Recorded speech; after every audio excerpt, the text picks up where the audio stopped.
The history of your church is one of excessive torture, unparalleled cruelty, and injustice. You have read garbled accounts. No one denies the existence of cruelty and persecution in the history of the ages, but they have been exaggerated, nor were they due to the Catholic point of view. They were in spite of the Catholic viewpoint and due to the imperfect notions of the times in which Protestants were not less cruel than Catholics. My own course of reading as a Protestant bred in me the same repugnance for the Catholic Church as you now experience. I dreaded and hated the Church as a monstrous thing. Yet, today, I accept her as my mother, realizing that she has been caricatured by misunderstanding and misinformed writers. And over 20 years of association with the Catholic Church have only served to deepen my appreciation of her rational foundations, principles, and spirit. Do you deny that your church has been responsible for monstrous cruelties? I do. I say that such a doctrine is a monstrous fable. History shows that human beings, whether Catholics, Protestants, Mohammedans, or pagans, have been guilty of great cruelties to one another. Even ecclesiastics, if you wish, through their own fault and not through any teachings of their church, have been guilty of excessive cruelty. Such excesses cannot be justified, but it was their own personal conduct.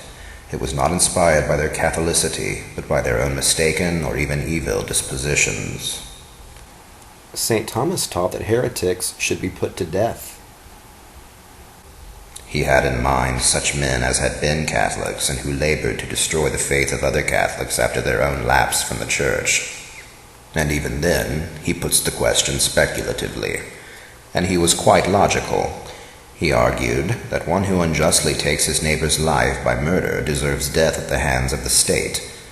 But he who destroys the faith of another robs him not of his temporal life, but of his eternal life, which is far worse.